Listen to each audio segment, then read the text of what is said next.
dancing.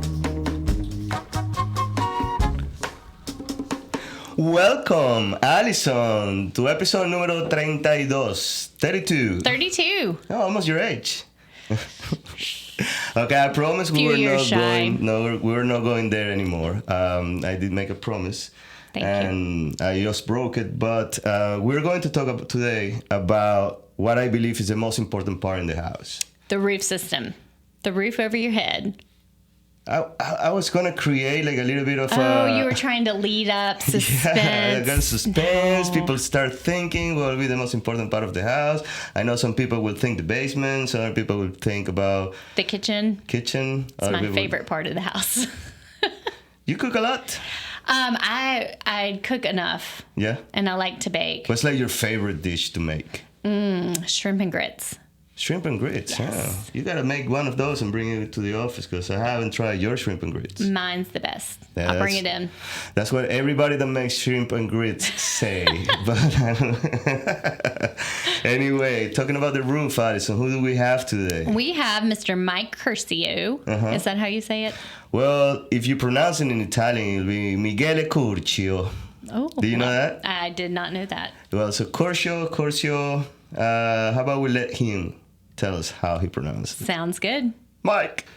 Welcome, Mike, to 30 Minutes Down South. How you doing today? I'm doing wonderful. Thanks for having me on, Carlos. Mike, I know you're busy. We appreciate you coming on. Tell us a little bit about your company and what you do.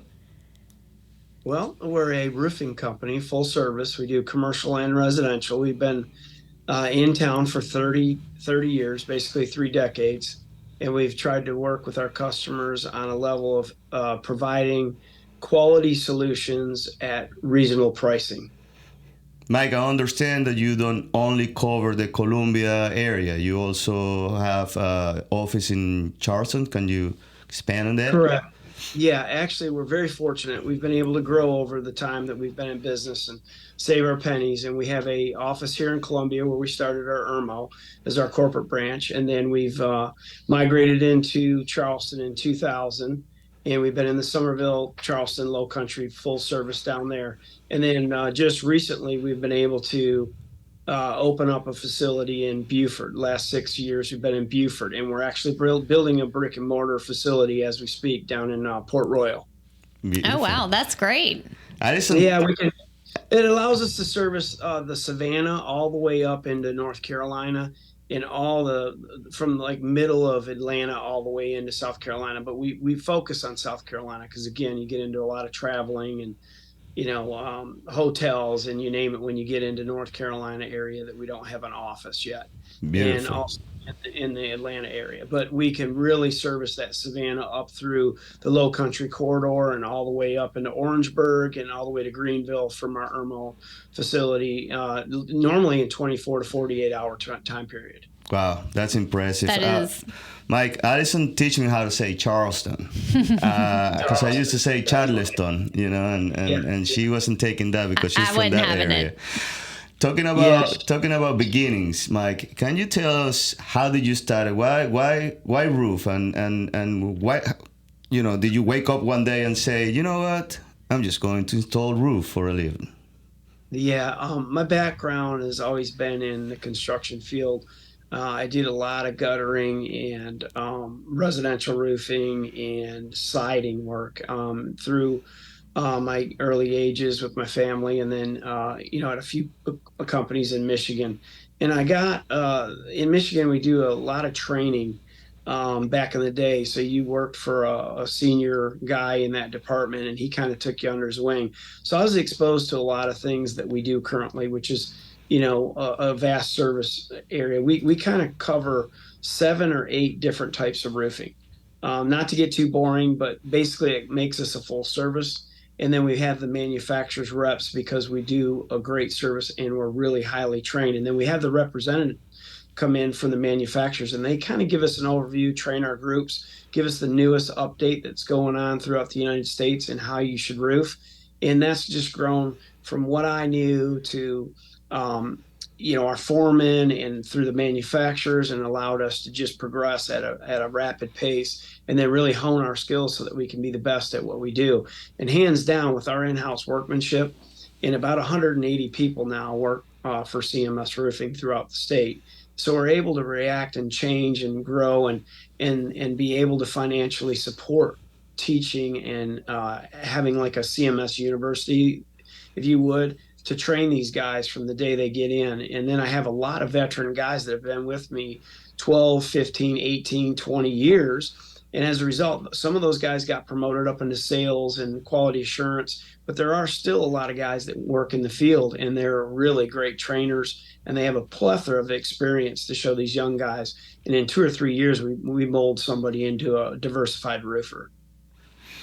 That's a lot of work and thought that you've put into it, and we appreciate that for sure.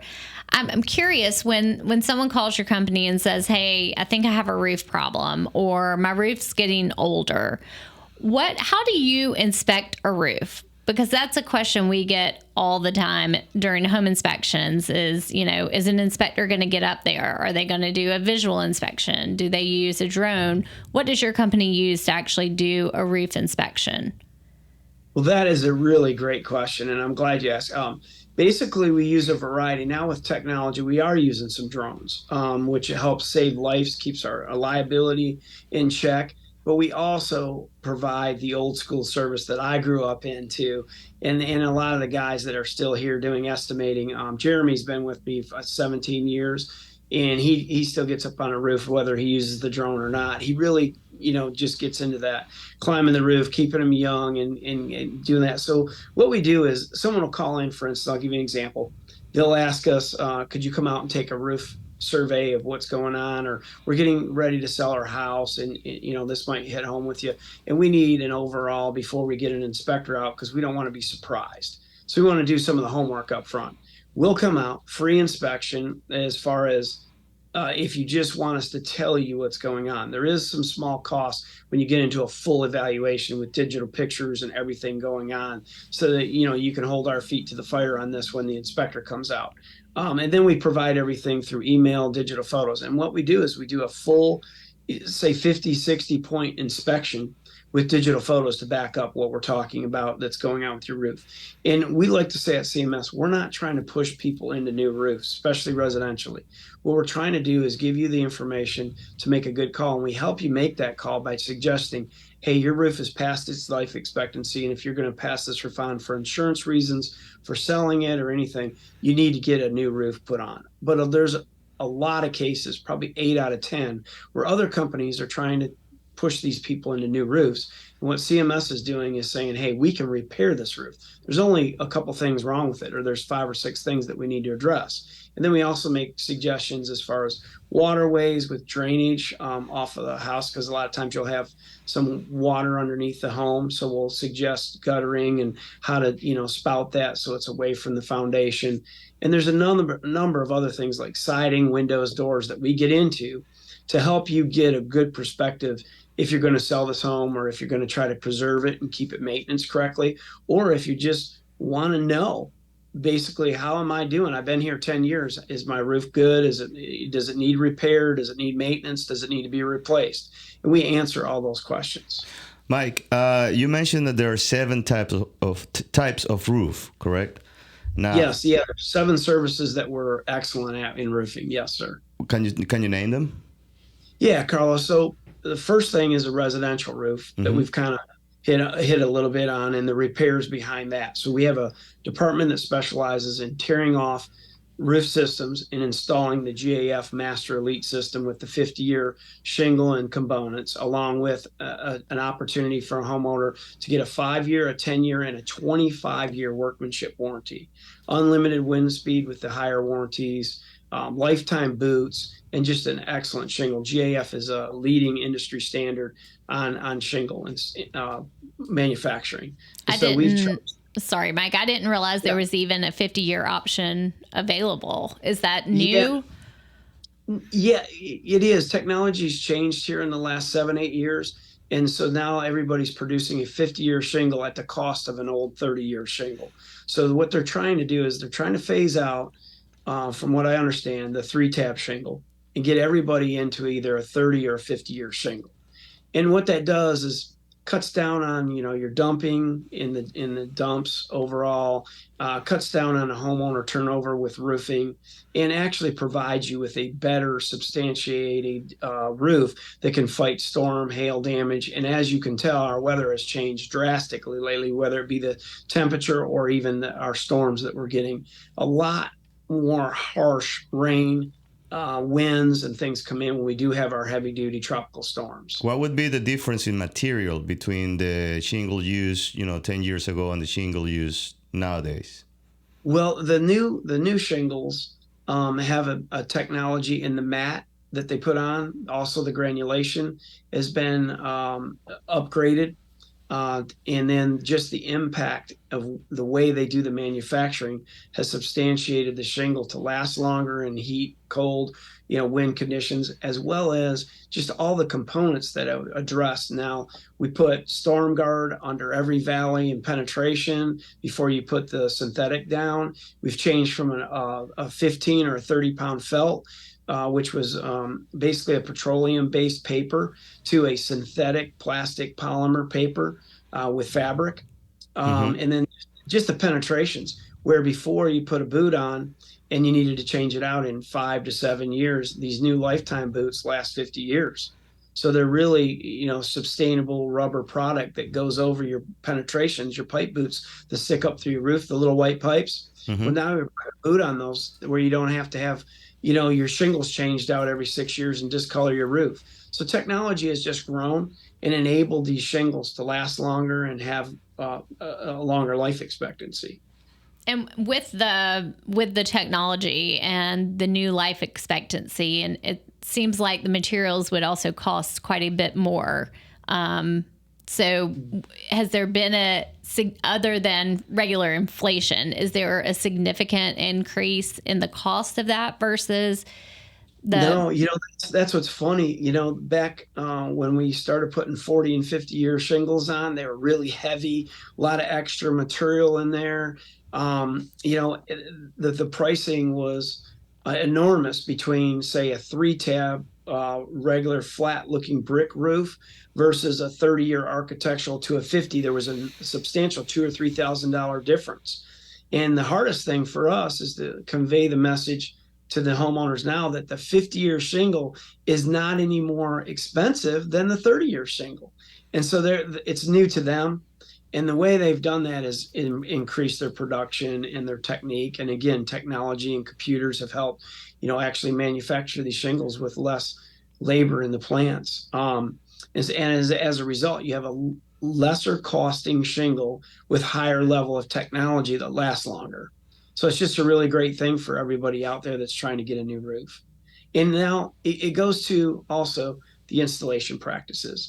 Those installation practices and the training that goes behind putting a shingle on, like 5 or 6 nail, 4 to 5 course stagger method when you're installing the shingle, and doing the underlayment stuff is the key. Using drip edge, where some companies don't, they can save a lot of money by not using drip edge. Metal now is a pretty expensive part of this job. Mike, what's a drip edge?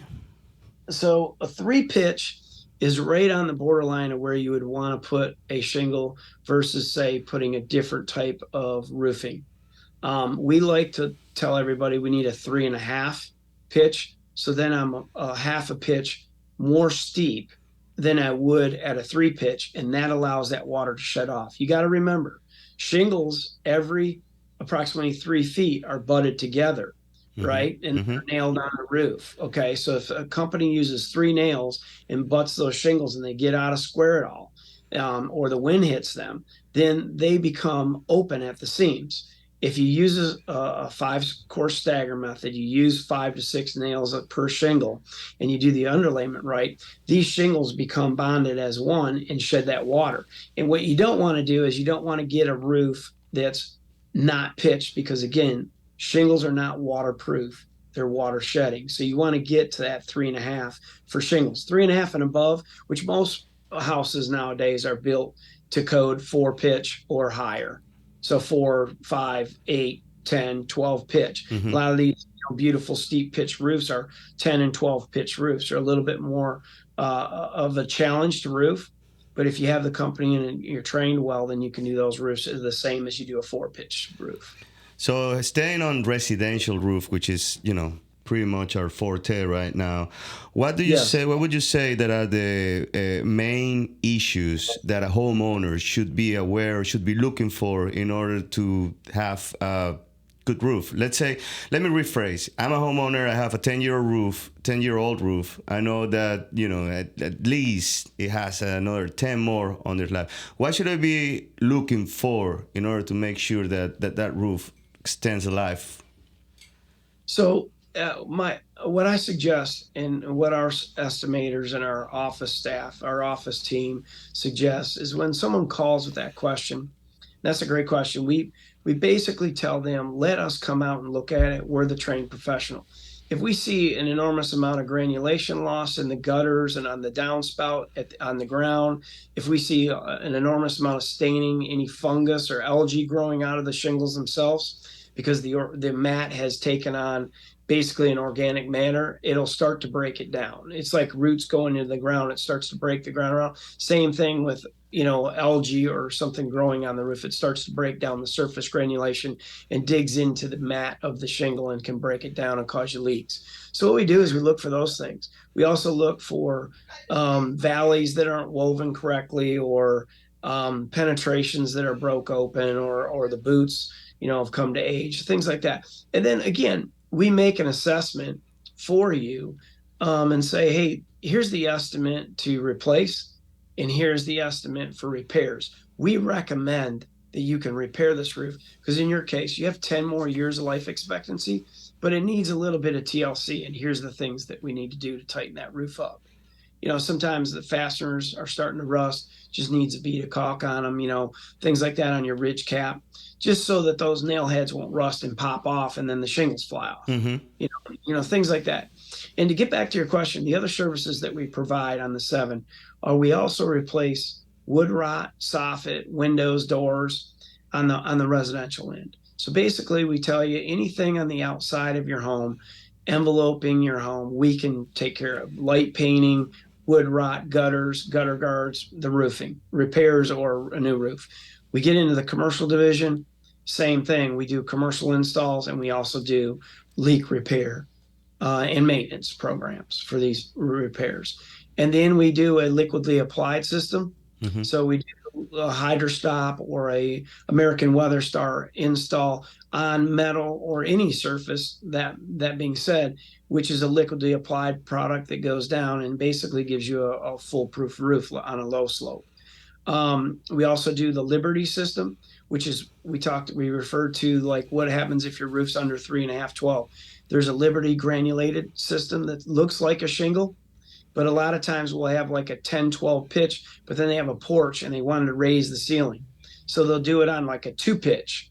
Well, that we can match the shingle color on this granulated. And because it's so low slope on the home, you can't really see it. And then if they do see it, it matches the shingle roof that's steeper pitched.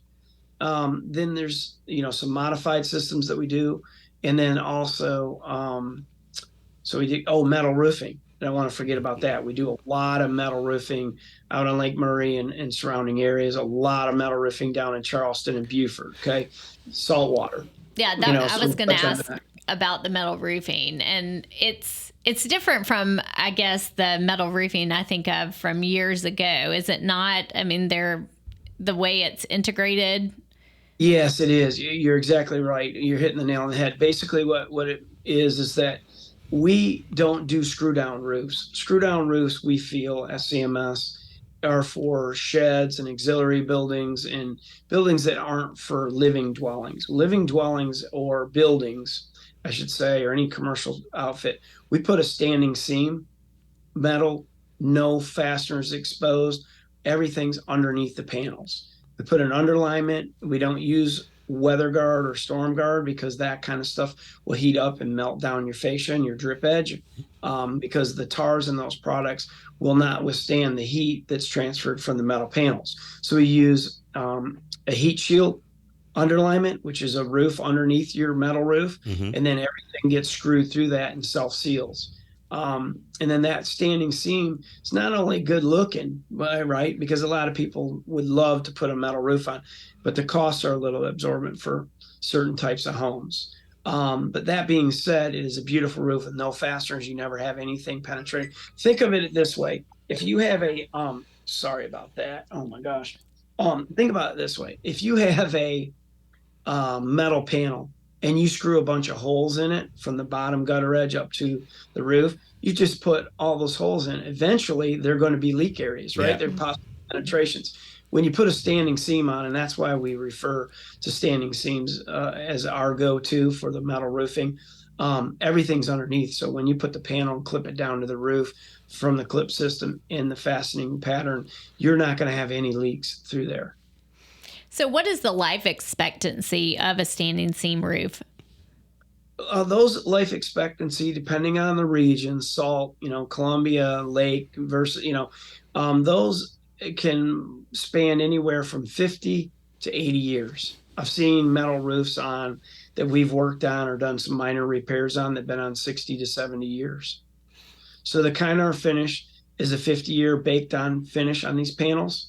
It has a primer coat on the back that's 2 prime coats, and then you have your finish coat on the outside that you'll actually see the color from the street. And that panel will hold up enormous. I mean, I'll tell you, it's a run. When people say, well, I don't want to put on, a shingle because it's only going to last 20 years. Well, with the 50-year shingle, it gives the metal panels a run for their money at a third of the cost. But the metal panels will last 50, 60, 70 years, and they look really good, and they hold their color for an enormous amount of decades. Mike, we had in our show a couple shows ago a person talking about solar panels. Yeah. And you now, as a roofer, I got 2 questions for you. One, how many times have you to deal with solar panels on roof? And 2, have you ever dealt with those shingles that are solar panels? The Tesla shingles that are solar panels? Mm-hmm. GAF and Tesla are coming up with some awesome technology as our whole industry just evolves with technology. And soon you will have a perfected. They do have them currently, yes. To answer that question, we have just not found a market at the price point that suits us. So we're on the cusp, and we keep our finger on the pulse on that technology. But right now, we've not been successful of getting a hold of Tesla and getting back to us. We've reached out 3 years in a row now, and in our region, it's just not proven out because there's a lot of delicate cuts on a roof that have to be. So you can't cut a solar panel and still have it work, right? So you have to inlay glass there. And so that's the challenge of how do you cut glass versus installing the panels themselves, because they're like a shingle, right? An exaggerated like cedar shake shingle.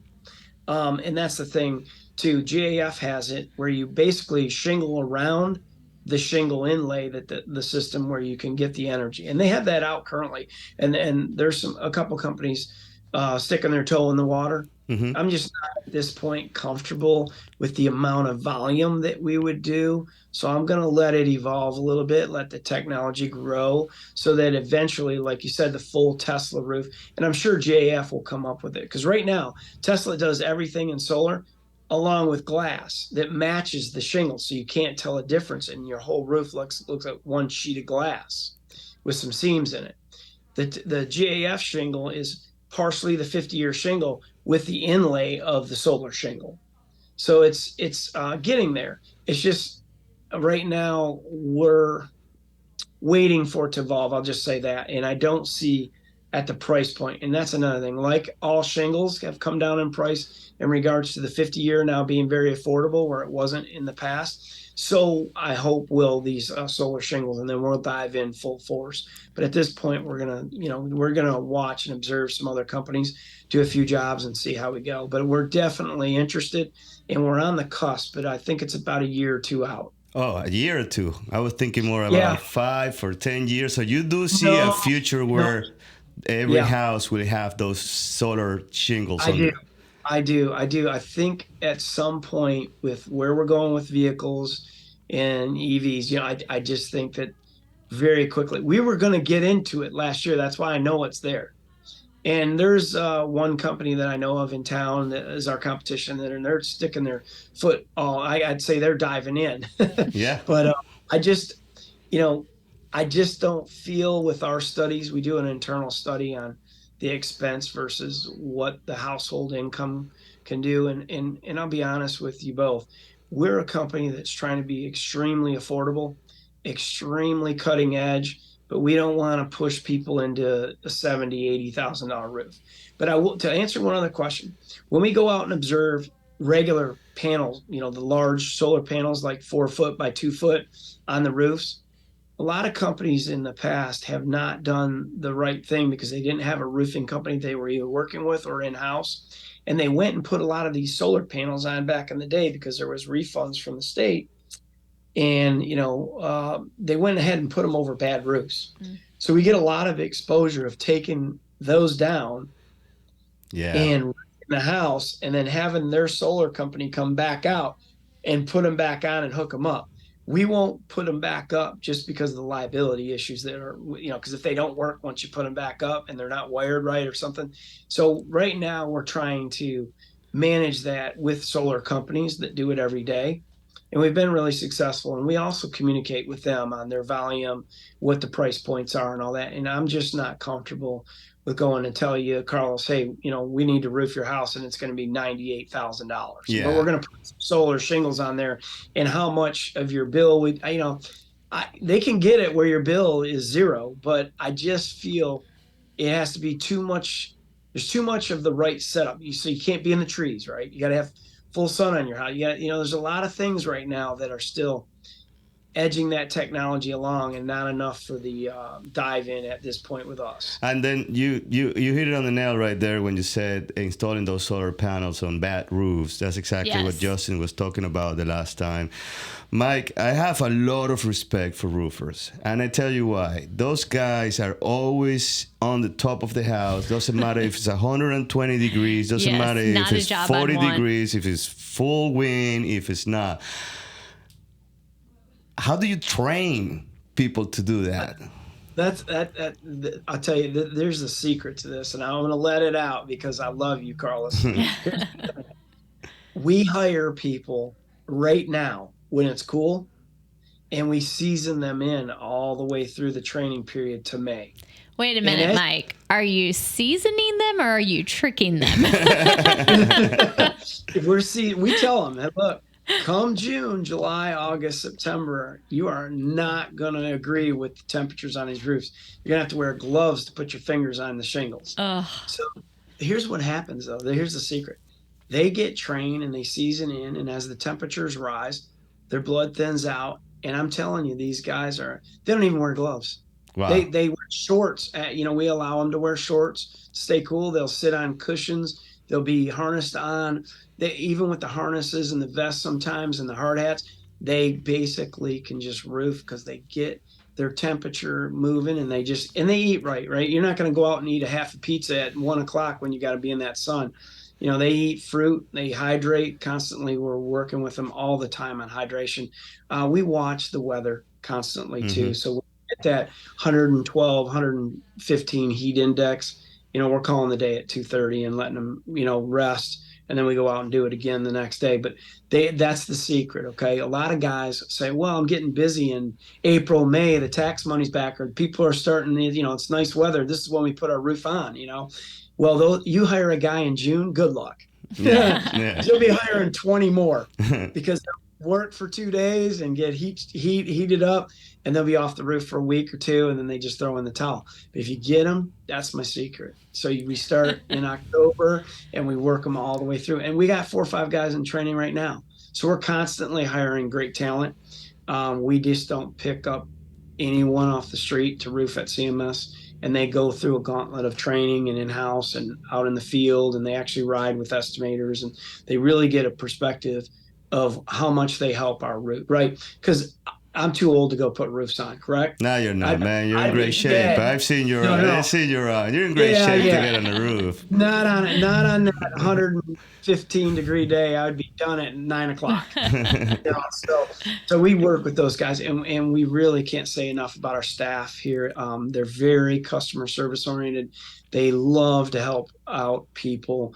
And I want to mention one thing before we wind this up. I have a great program right now, and I want you guys to help spread the word because it's something that separates us from every company that I've ever been involved with, been an owner of, or all of our competition. And that is our roofs that we give away each year.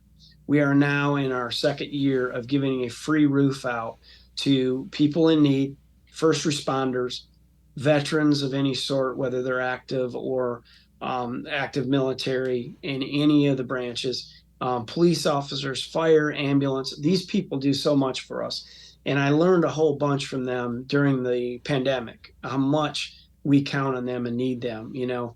And I had a few run-ins with them when I was looking at roofs and they were trying to help people out that had COVID. And I'll be honest with you, we just decided at our company, my management team and I sat down and said, you know what, we get so much from everyone, and we've been so fortunate to be open these many decades, and our company not going out of business ever even thinking about it. We need to give back. And so we decided, we all brainstormed, and I thought, you know, a couple ideas came in, and I thought, why don't we give a roof back to the people who need it the most? You know, teachers, you know, that. So what we do every year is we have all year, you get to write us in at CMS a handwritten note, or you can go online and fill out a note. And basically it tells us what your hardship is, why you think you deserve a roof. And we take the collective masses and we read through these. And I personally read every single one of them. And then I pick my top 10, and then I get the staff involved, and they help me manage it down to 2 or 3. And we're now on our second year here in Columbia. We give a roof out next week for free, 100% free. There's no strings attached. We picked you, your hardship, you know, was enough to make me move emotionally, and we're putting a free roof on. All you do is allow us to come in, do a podcast, get the news there, you know, just a little bit of advertising for us that we're doing this, because we want everybody to know us as not only your roof is our reputation, but also that we give back to the community, because we're so happy that you all give us business and have year after year. And now we're doing one in Charleston, our first year in Charleston, and then next year will be one in every city, including Beaufort. So we'll have one free roof going out between October 1st and December 1st at all 3 of our branches from now on out, starting next year. But we're already on our second one in Columbia, our first one in Charleston this year, and then we'll be on next year, our first one in Beaufort. But we are going to do a free roof as long as I own the company and I'm here. That's amazing. That's great, Mike. It's a great idea too. You know, free roof. I know a lot of people think about how many things other people are in need, and roofing is definitely one of the priorities. Yes. You know, it is. If you can't have a dry roof over your head, and you walk into a home that has been, you know, not to be able to afford a roof, and there's mildew, and you have your children, or even just, you know, 2 people, a couple living in there. I just, you know, I wanted to make sure that we made a difference, and I'm hoping by the end of this we can put on 150, 200 free roofs before I retire. So I'm looking forward, and as you know, the recommendations, as someone like you two, you know, spread the word about CMS and we get more business, we're definitely going to try to do 2 roofs in Columbia, 2 roofs in Beaufort, 2 roofs in, you know, Charleston area. So it definitely, we're managing that, and every proceed of received money that comes in as revenue, a portion of that goes to this free roof. And then our partners at GAF and the Master Elite program that sponsor us, and they're our manufacturer's rep who help us with warranties and then the products. They jump in and help us out with product, and you know, cut down the prices or give us the shingles, and then we go out and give the labor. It's just a hand-in-hand relationship, and we just make a whole day of it. We have tents set up, free food for all the neighbors. We invite everybody that we possibly can have. And last year we had 60, 70 people out there, and I was cooking, and you know, what's going on, and we're doing drone footage. It was just a blast, and it's just a great, like, subdivision gathering for people. And it's a roof really, party. Let's go. Let's do a Roof roof party. party. We It's should, so cool. we should have a roof party here too. Yeah, people really understand that give back. Even though they want the free roof, because they need a new roof, but they know they can afford it, and certain people can't, and that's what we're trying to do here. Well, And Mike, that really is cool. Yes, Allison. I was just gonna say, it sounds like you have a really great thing going at your company, and you've built a lot of trust, obviously, since you've been in the business so long, and obviously appreciate those who have entrusted you in the years and are giving back to the community. So we appreciate you for that. Well, we really appreciate that. Thank you so much. And my staff and I can't say enough about everything that you have done for us and the business that you've given us. And we really appreciate both of you. Thank you so much for having me on. Well, Mike, cheers, I guess, for this relationship to keep going for more and more and more, and see those Tesla shingles. I'm not excited about that. Keep us posted on that. Yeah, I will. As soon as they become affordable, I'm going to be a test man. I'm going to put them on mine. But right now, I just don't see where I can even swing that deal. And I'll be honest, we're on the waiting list because they're testing it in Arizona, California, and everywhere. So eventually, everything starts out there, I guess, and it starts migrating our way. But as soon as it becomes affordable, or I dive into the GAF shingles with the solar shingles, and that could be coming up here in the next year or two. But I will reach out to you guys on that and let you know.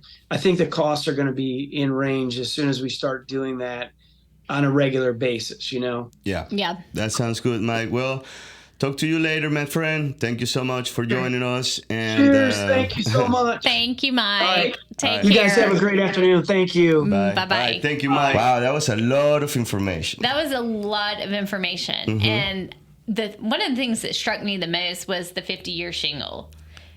Yeah, I think is that what it struck you the most? It did, because here's the thing. I'm thinking, if he's putting on a 50-year roof, right? He lost a client forever? He's lost a client forever. Seriously. I mean, obviously, with all the building and storms come through and natural disasters. But Allison, he probably lost a client to redo the entire roof. But there's always maintenance. It's always repair. Now I know where you're going. But boots, they get damaged, every 3 or 4 years. No, he said the boots are much better. That's right. Well, should have been listening. There's always new house being built. So what struck you the most? Mike is not going to run out of business. I can tell you that. No, he's not. He's such a great business owner. He's hands-on. Now you see. I thought you said he was handsome. You said he's kind of handsome too. Yeah, he's kind of good looking. If I were a girl, but let's not go there, Allison. Yeah, I know what you're trying to do. Anyway. So what was your big takeaway from that conversation? My big takeaway, especially knowing Mike and knowing him from a while, is that he really believes that the Tesla or the solar shingles are going to take over sometime in the future. And maybe that's why they're giving 50-year shingles, because they know that at one point they're going to have to replace all of that with solar shingles, Maybe so. I figured that would be your big takeaway. It is, because that ties up with our last episode that we had, not the last, before this one with Justin Douglas. Yes. And we were talking about solar panels and the fact that Mike believes, he knows roof more than anybody that I know. And if he believes that you're talking about a couple of years from now where it's going to be something that we're going to see more and more and more and more and more and more, that's big. That's huge. It is. It'll be interesting to see what happens. Well, maybe we're still doing this, and in a couple of years we'll look back and say, hey, look at my new solar shingles. Anyway, thank you for watching. Thank you for listening. Subscribe and whatever you're listening to. If you're not subscribed yet, just do it. If you stay with us all the way till the end, I appreciate it. And if you have any comments, any feedback, we also appreciate that. I'd love to hear it. Thanks so much. Allison does.